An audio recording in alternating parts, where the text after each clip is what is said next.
Untuk mengetahui seperti apa keberadaan lab clandestine ini, kita terhubung dengan Kombes Pol Reonald Simanjuntak, Kasubdit Penmas Bithumas Polda Metro Jaya. Selamat sore, Bapak Reonald. Selamat sore, Mbak Gema. Iya, Pak Reonald, sudah berapa lama sebenarnya praktik clandestine laboratorium yang beroperasi di apartemen di Pluit, Jakarta Utara ini? Ya, dapat kami sampaikan kepada para pemirsa, eh, rencana untuk kegiatan clandestine ini itu dimulai dari September sampai dengan Oktober 2024, 2025. Kemudian dilanjutkan lagi pada saat tanggal 9 Januari kemarin. Jadi kegiatan penangkapan ini adalah pencegahan dari Direktorat Reserse Narkoba Polda Metro Jaya. Jadi sebelum sebelum produksi dan sebelum beredarnya etomidate jenis narkoba ini. Itu Mbak.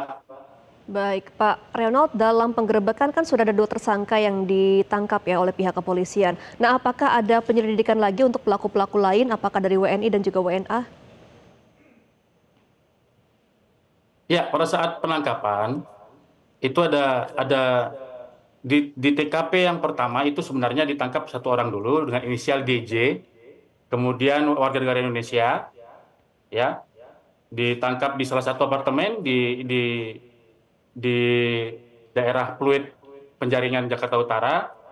Nah, kemudian tersangka yang kedua ditangkap di Bandara Soekarno-Hatta di Kedatangan, ya, Kedatangan dengan inisial HW, warga negara Tiongkok. Nah, ini masih kita kembangkan karena masih ada satu lagi calon tersangka yang kita akan DPO-kan. Oke. Demikian, Mbak. Nah, Bapak, untuk WN Tiongkok ini apakah memang memiliki izin tinggal di Indonesia atau memang sebagai turis?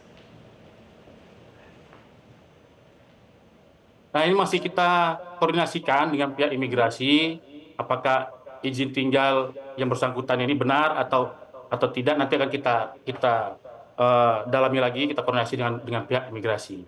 Yang Baik, pasti, kalau yang satu juga dengan inisial C itu kan masih DPO dan nanti kita akan koordinasi juga dengan kedutaan Republik Rakyat Tiongkok, ya, untuk masalah pengembangan kasus yang sedang ditangani oleh jajaran Direktorat Narkoba Reserse Polda Metro Jaya.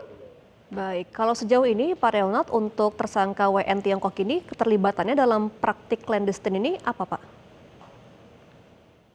Ya, jadi yang inisial C yang masih kita akan DPO-kan, inilah yang sebagai penyokong dananya, ya. Untuk jangan inisial HW, ini dia yang sebagai peraciknya, ya, yang sebagai peraciknya, makanya dia datang dari Tiongkok, ya. Rencananya dia akan meracik di salah satu apartemen di daerah Pluit di Jakarta Utara tersebut. Baik, Demikian, Mbak. Pak Reonald, untuk 2 pelaku ini apakah ada kecurigaan juga bagian dari jaringan terorganisir atau mereka ini bekerja sendiri untuk distribusinya? Nah, ini masih perlu pendalaman dari tim penyidik, ya. Jadi mohon waktu kepada para pemirsa sekalian, karena penyidik dari jajaran Direktorat Narkoba Polda Metro Jaya tidak sampai di sini, terus akan kita kembangkan, kita nanti akan mencari inisial C yang kita DPO-kan, nanti akan terus kita kembangkan, ya. Hasilnya nanti akan kita sampaikan pada rilis berikutnya, Pak. Baik, nah Pak Reonald, ini kan si clandestine ini kan dibikin menjadi cairan vape ya, bentuknya cartridge begitu ya. Nah, ketika ada orang yang mengonsumsi ini, resiko penggunanya ini apa, Pak?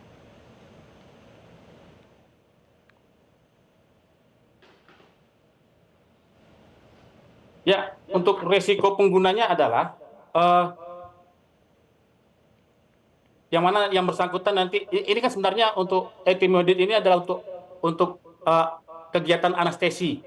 Nah, ini disalahgunakan, ya, dengan resiko nanti yang pertama ketergantungan, kemudian ada perubahan mood dari yang bersangkutan, terus ada seakan-akan dia fly di sekeliling, kemudian yang pasti apabila itu berlebihan akan mengakibatkan sakit kepala dan bisa lebih fatal dari itu, Mbak. Demikian, Mbak. Oke, baik. Terima kasih atas konfirmasinya. Kita akan nantikan informasi terbaru dari Bapak Kombes Pol Ronald Simanjuntak selaku Kasubit Penmas Bid Humas Polda Metro Jaya sudah bergabung bersama kami dalam program Newsline. Selamat kembali beraktivitas, Bapak. Jelajahi cara baru mendapatkan informasi. Download Metro TV Extend sekarang.